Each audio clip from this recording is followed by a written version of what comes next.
Stay tuned. I'm Vin. I'm sorry. If you would like to get your song reviewed, dear listener, there's the Filthy Capitalist option. As Sori says, $125 gets you straight to the head of the line. You don't have to be a part of the alliance. You don't have to be part of the group. Wait a minute. And the biggest thing is you don't have to wait. You hop, skip, and jump right in front of everybody. $125 gets you there. You do that 3 times, and you get mashed down to the $75 rate for perpetuity. Yes! Also, there is a band review option. So if you've got a band and you're trying to get your band some exposure, hit me up at vinsori@gmail.com, and I'll show you the details about how to pull that off. You can also jump on Patreon, and there is a option on the tiers to be able to get your band reviewed. Yep. Obviously, we can't lie to you, so we can't guarantee a positive review. Get what you get. It's just rubbish. Rubbish. Rubbish. That's British for garbage. My favorite is the community option. $1 at the gate gets you in at Patreon. You get to join an alliance. The alliance joins their points together, and that helps determine what songs that we do. The alliances hang out on Discord. Message me on Patreon to get the link. And they do all kinds of other cool things. They do Minecraft, Dungeons and Dragons. Yeah. It's really a community within the community. Anybody can go on the village, facebook.com/Vin and Sori. There's 160,000+ people on the channel. What's cool about the Discord is that it offers a real opportunity for community connection, friendship, that type of thing. And it's on Discord, so if you're not a Facebook person, it's for you. You start off at $1. Right. Plus you get exclusives. Sori and I are working on a song.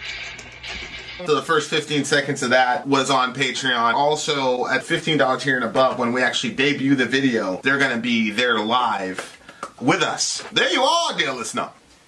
Buy our merch. Buy our merch, you dumb butts. Yep. And a child shall lead them. Okay, we just got done doing a what do we call that? The Epic Underground DJ stream.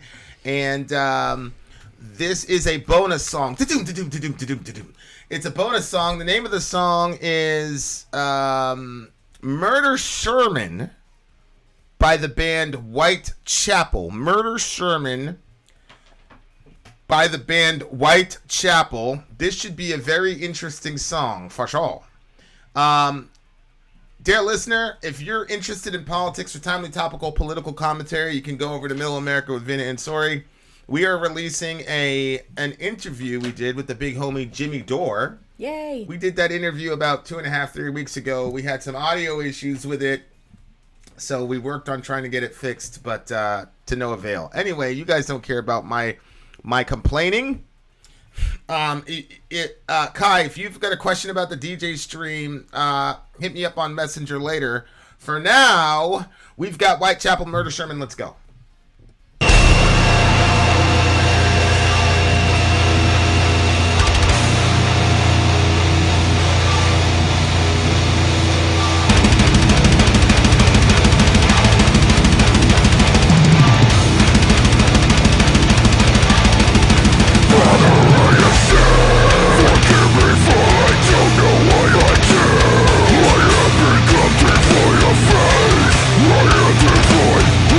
I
Wow. Jeez.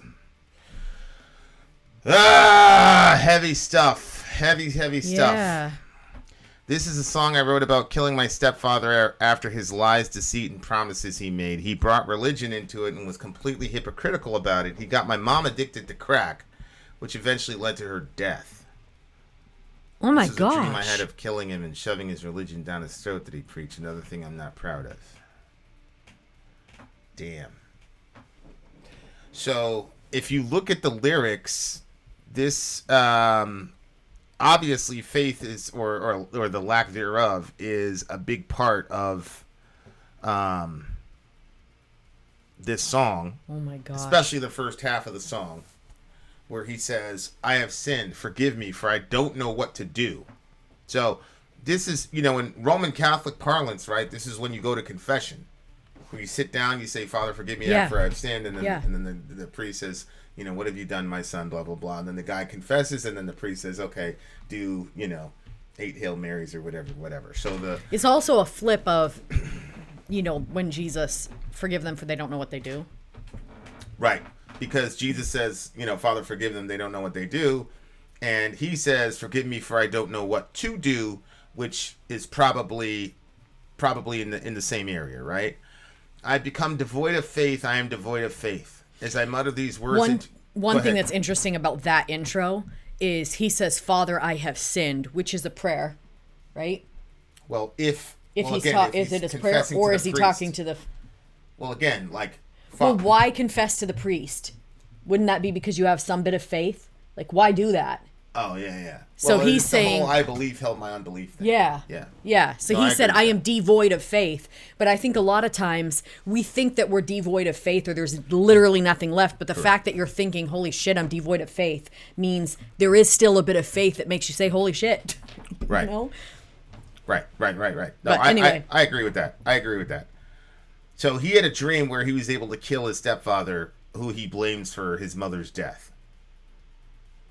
And that he was part to blame for that. I mean, she made her own decisions, but he introduced it to her. No, 100%. Especially as a religious guy, as a man, you're the head of the household. You're the head of the relationship. So you can't do the whole hey. Yeah. You can't do that. Right. Like, if you're gonna take the whole "hey, I'm the leader and the man is the leader," great. Then you need to take accountability when shit fucks up. Yeah. Otherwise, I bet people look at you and think that you're like one of those type of dictator leaders, but you're not.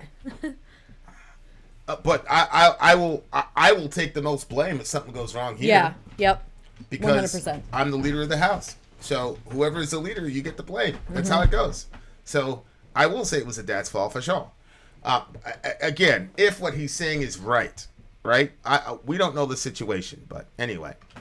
As I muttered these words into his ear, his hypocritical eyes show me the origin of fear. Suddenly it seems he has lost all faith in the one whose faulty life he helped erase. Wow. Now that's interesting because, that's him. That's talking about his mother. Then I'm assuming. Oh. He's lost all faith in the one whose faulty life he helped erase. So that couldn't be God, right? Because he can't erase God. But it would be his mom, because his mother died of a crack overdose, I guess. I thought he was talking about him. Like, he lost all faith in the guy that's singing. Like, he has no faith that he's going to protect him. Remember, the guy is killing him. The guy had a dream that he was killing him, and he was shoving a crucifix down his throat to kill him. So in this dream, he's got his hands on his stepfather, right? Mm-hmm. And as I mutter these words into his ear, his hypocritical eyes show me the origin of fear. Suddenly it seems that he has lost all faith in the one whose faulty life he helped erase. So when the guy tells the background for the story, it was his mother who died of a crack overdose, and he blamed this guy for it. So it's this guy in a dream is coming to the realization that the mother's dead. Yeah. So he probably whispered into her ear, "My mom's dead, and now you're gonna die," that type of thing. So that's what it looks like to me there. He tells me that he can make things right. See, the very next line is, "Oh, you can make things right. I take his inverted symbol of everlasting life and brand it on his flesh in between his eyes. This is a cold-blooded crime, but it just feels so right. The upper hand is mine, and so is his life." So, he's taking revenge on behalf of his mother because this guy introduced crack into her life, and he did it under the guise of the Christianese shit. He found someone, which again, people ask me, this is one of the things that I forgot to answer and Ask Me Anything. People said, how has this channel changed your view of things or whatever? And so I gave an answer. But the other thing that really struck me on this channel, when you talk about unbelief, mm-hmm. the standard response to atheism, particularly modern atheism, is Romans 1. Which says, although they knew God, they did not glorify him as God, mm-hmm. But proclaiming to be wise, they became fools. And because of this, their foolish hearts were darkened, and they're suppressing the truth in unrighteousness, mm-hmm. because they did not honor God, nor did they give him thanks. So the trigger sort of immediate response to an atheist is to say, no, you really do believe in God. You're just suppressing the truth in unrighteousness. Oh, that's what Romans 1 says, right? Mm-hmm. That was sort of my standard like instinctual go-to. Mm-hmm. Anytime I hear about an atheist, I'm like, oh, you're just suppressing the truth in unrighteousness. Mm-hmm. But then I get into the channel, and this is true. This is very true. We meet all these atheists. Yeah. Now, some of them, that's just true, mm-hmm. right? Yeah. Some of them that's just true. There's nothing they'll say, they'll complain about evidence of like, there's no evidence for God. And I'll say, okay, what constitutes evidence? Well, I don't know. Mm-hmm. Okay, so you're complaining that there's no evidence, but you can't even define evidence. Okay, you're not an honest actor. But there are people, I always bring up Ian, etc., that are genuinely, in my mind, from my vantage point, genuinely seeking, but, there's a lot of difficulties to overcome for a multitude of reasons. Yep. But what almost never gets talked about in evangelicalism when it comes to atheism or whatever, or unbelief or whatever, is Romans 2. Because in Romans 1, Paul is dealing with garden variety, pagans, Gentiles, whatever. But in Romans 2, Paul is dealing with religious sinners.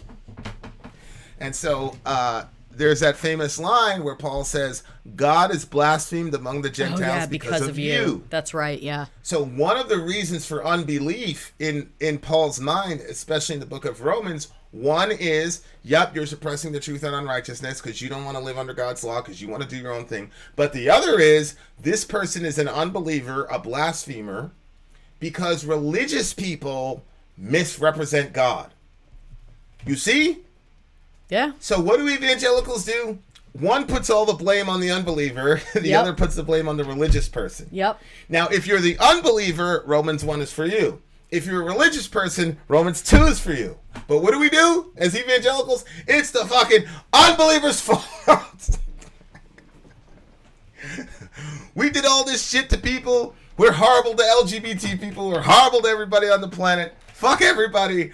But the reason the person is an unbeliever is not because we're terrible Christians. No, dear listener. It's because they're suppressing the truth and unrighteousness. Yeah. Unbelievable. So this poor fella, and notice this guy, I don't think he's like claiming to be a Christian, but you could see even in his post-mortem of the song, he says another thing he regrets. Yeah, he says it's something that he's not proud of. So this guy is able to construct his own sort of morality, and this is kind of like a turn the other cheek type of thing too. He's not proud of killing the guy that's responsible for killing his dad. That's turning the other cheek. Killing his mom. Yeah. Killing his mom. That's turning the other cheek. You know what I'm saying? So, like, it's amazing. Like, that's one of the major things I learned on this channel, man, is that is that Romans 2 has a lot more explanatory power for modern atheism in my mind than Romans 1 does. Oh, absolutely. Absolutely. But you know, let's not okay.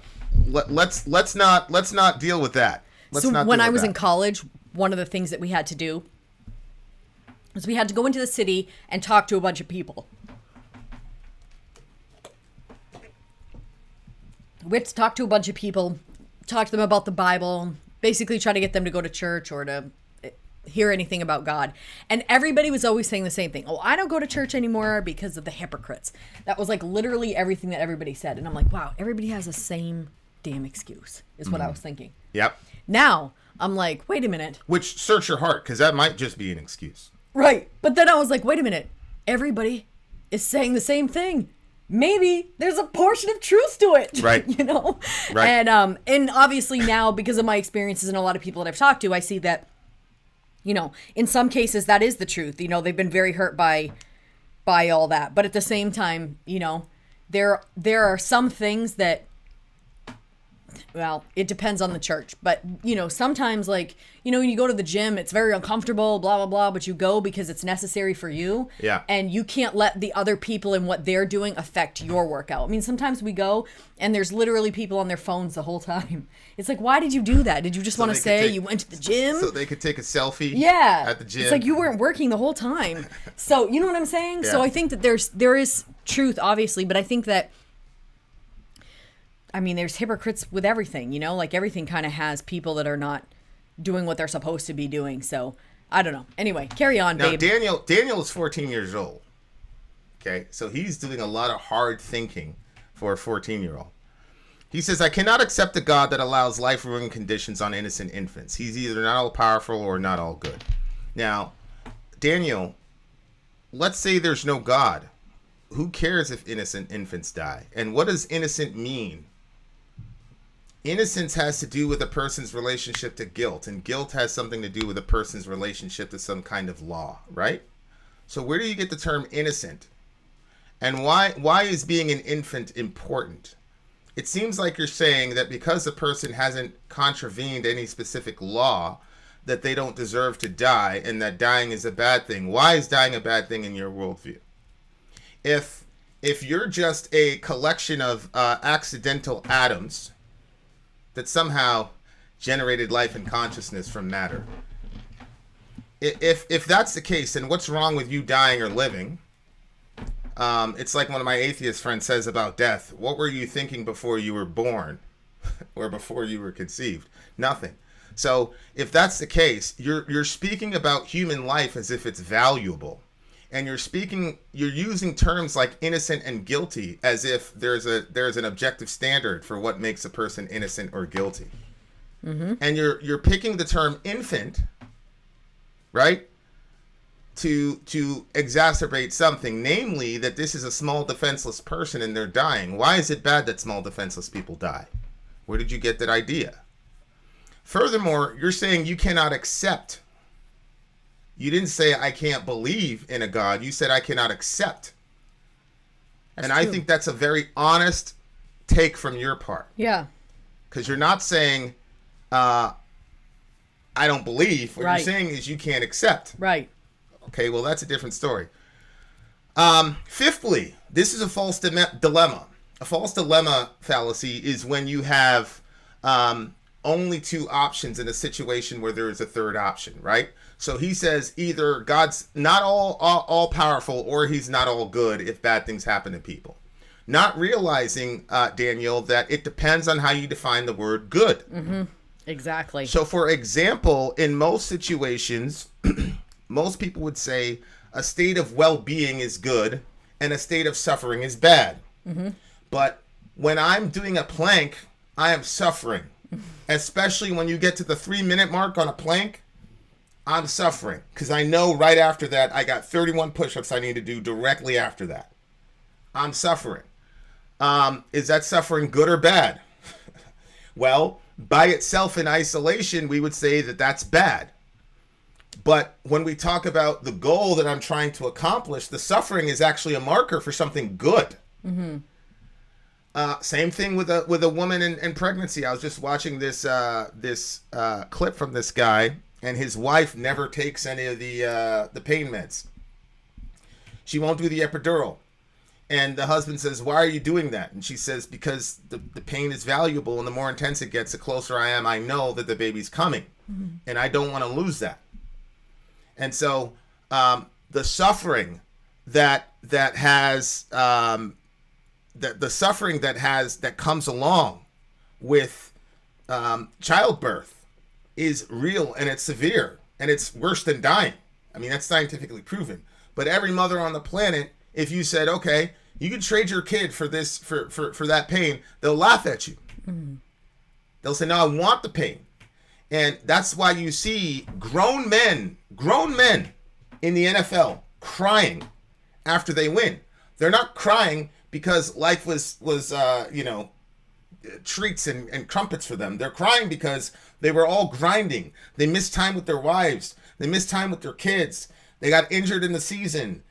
They got yelled at by the coach. They got slammed on ESPN. It's all the suffering that they endured. They haven't been able to eat everything and anything they want. All the suffering they endured culminated in this great victory. And and they'll all tell you it's a suffering that made the victory so much more sweet. Mm-hmm. So that when you get a guy like Derek Jeter, his first year as a professional, he wins the title, mm-hmm. and he said, "Yeah, I just got used to it. It wasn't until I had a gap and we kept losing that the next title was special." Oh wow, yeah, I can see that. So this is a false dilemma where it says, look, if there's human suffering, either God is all powerful or he's not all good. Or he has a plan to bring goodness through suffering, and it's not like that's just some abstract idea, because we have literally millions mm-hmm. of examples to where people who suffered says, "I had to suffer. Mm-hmm.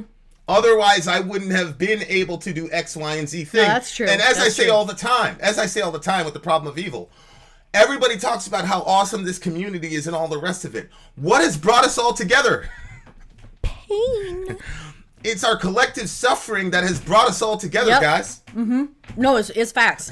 Right? Like, metal music is not about human happiness. Most of the time, metal music is about shared human suffering, and that's how we all found each other. Mm-hmm.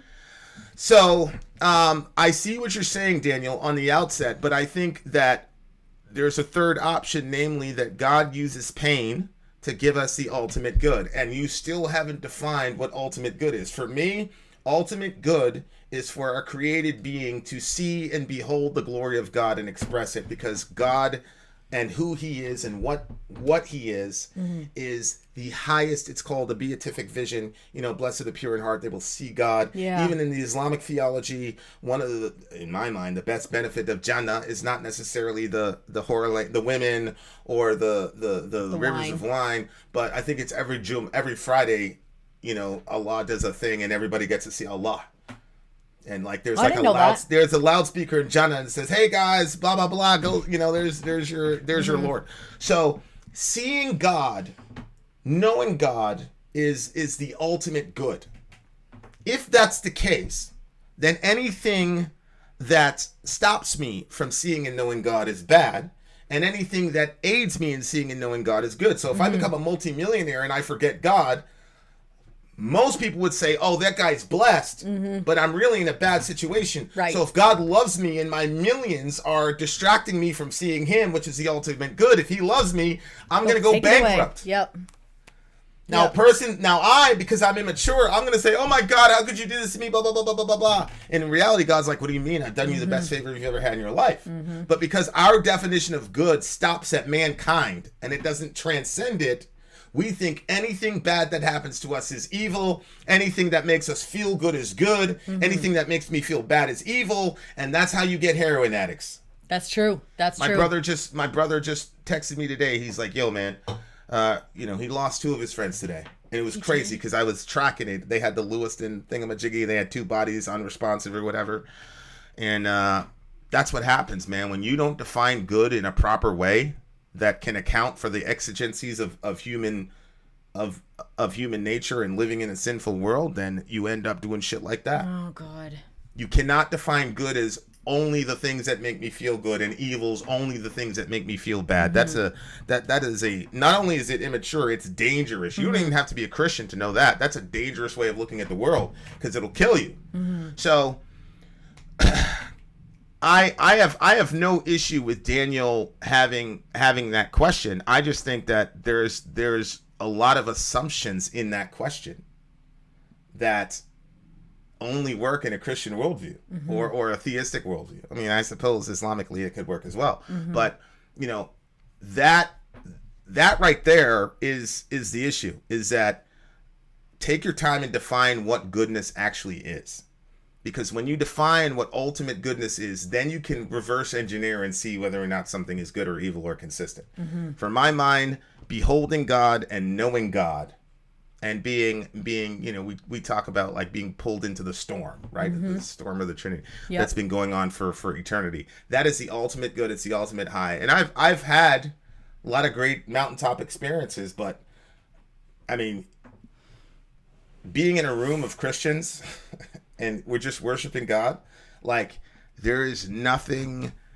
I wish and I've been to rock shows where everybody's like in unison and we're holding up their camera and all that, and like everybody's like one for that, and that's a special. But there's nothing like being in just a room of like 10, 15 Christians and just getting right in there with worship. Just getting right in there with worship. There's nothing like it. There's really nothing like it. And so again, it all depends on what you're defining as good. It'd be naive to say that people always benefit from suffering. I didn't say that people always benefit from suffering. What you said was that if there is suffering, that means that God is not good or he's not all powerful. And what I said was that that's a very simplistic way of looking at the world, because there are millions of examples where people's suffering has worked for them something better. On top of that, Daniel, is you have to account for human sinfulness, because all of us are pretty much calibrated on Hitler and child molesters as far as like God should punish those people. But then when it comes to the shit that we do, God shouldn't punish those people. God shouldn't punish white liars. God shouldn't punish people who watch porn. I'll only punish the people I want God to punish. So then we get put in this crazy situation where God now has to justify himself because something bad happened to sinful people. And I'm saying this as a person, you guys know my story. A lot of bad things have happened to me. But the fact of the matter is God doesn't owe me anything except for wrath and judgment. That's the only thing God owes me. And that's the only thing God owes you, Daniel. That's the only thing God owes anybody. So anything that I get as good is blessings from a God who is consistently good to ungrateful people. There's that side of the problem of suffering too. And it's a hard thing to say. But when you're a parent, a lot of these things become clear. This is so true. So true. It becomes very clear, because as a parent, sometimes you put your kid in a situation where, you know, they have to live out the lessons that you taught them. See what I'm saying? So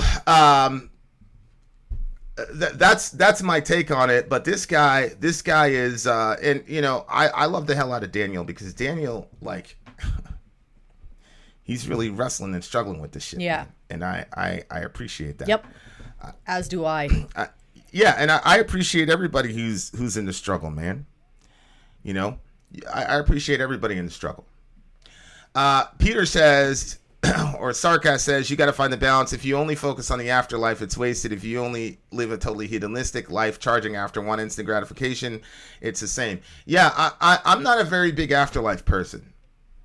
I don't talk a lot about the afterlife because that's not really the emphasis of the New Testament or what Jesus taught. Jesus didn't say, repent so you don't go to hell when you die.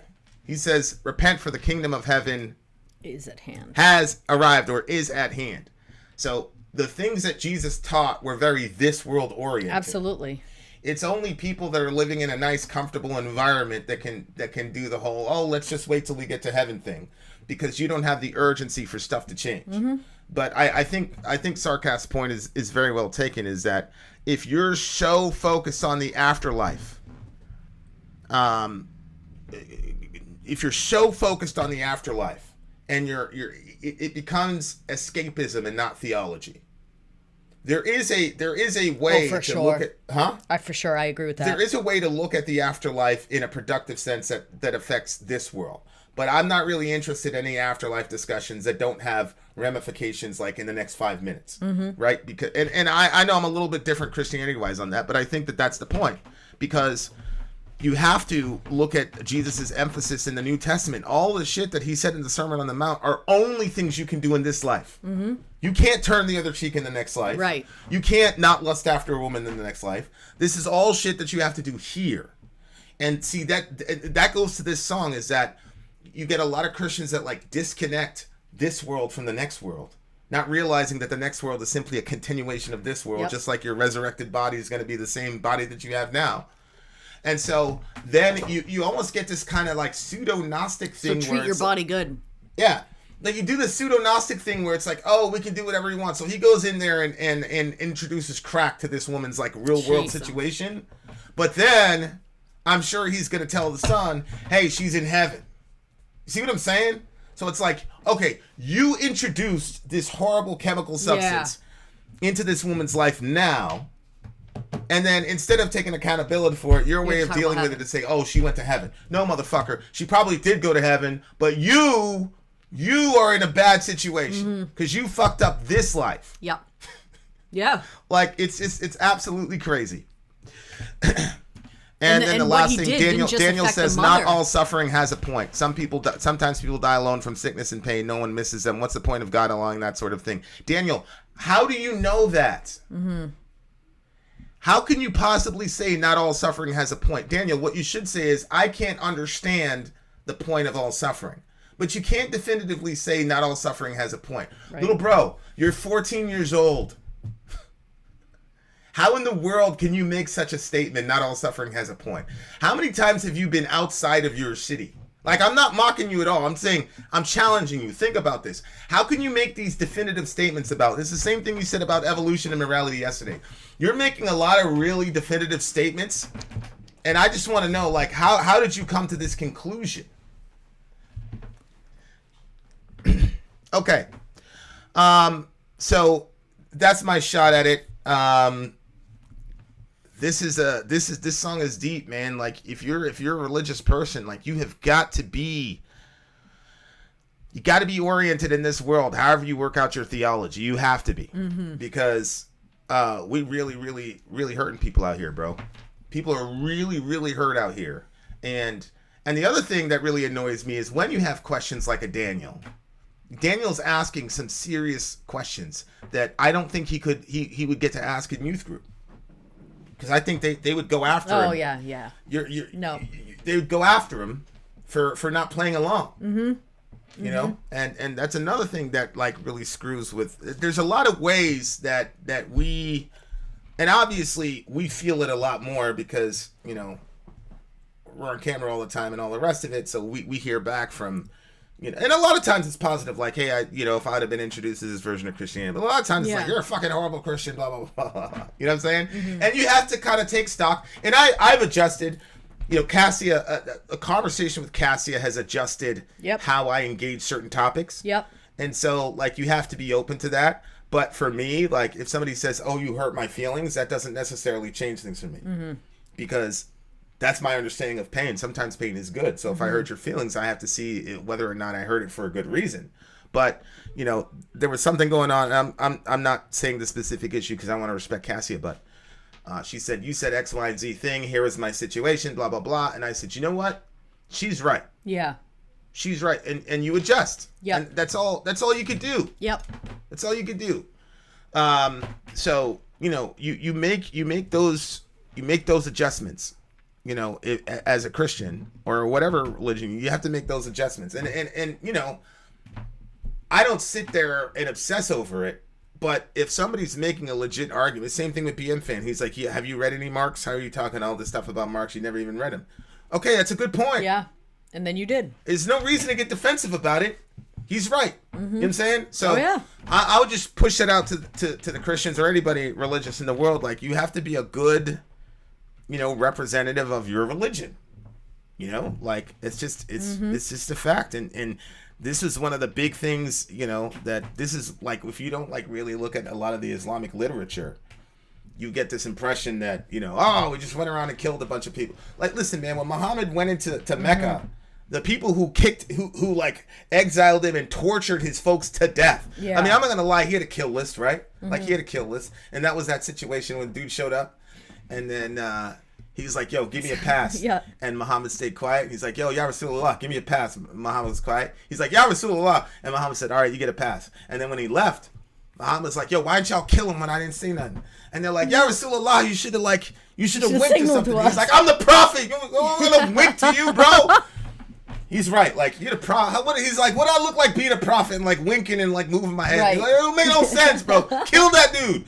Okay, but aside from that, when Muhammad went into Mecca, he said, "What do you think I'm gonna do to y'all after all the bullshit y'all put us through?" And they said, "You're gonna do something khair, good. You're gonna do good." And he said, because they were like, "We know you to be a good person," because he came in 10,000 deep into Mecca. He ain't want no smoke with the homie.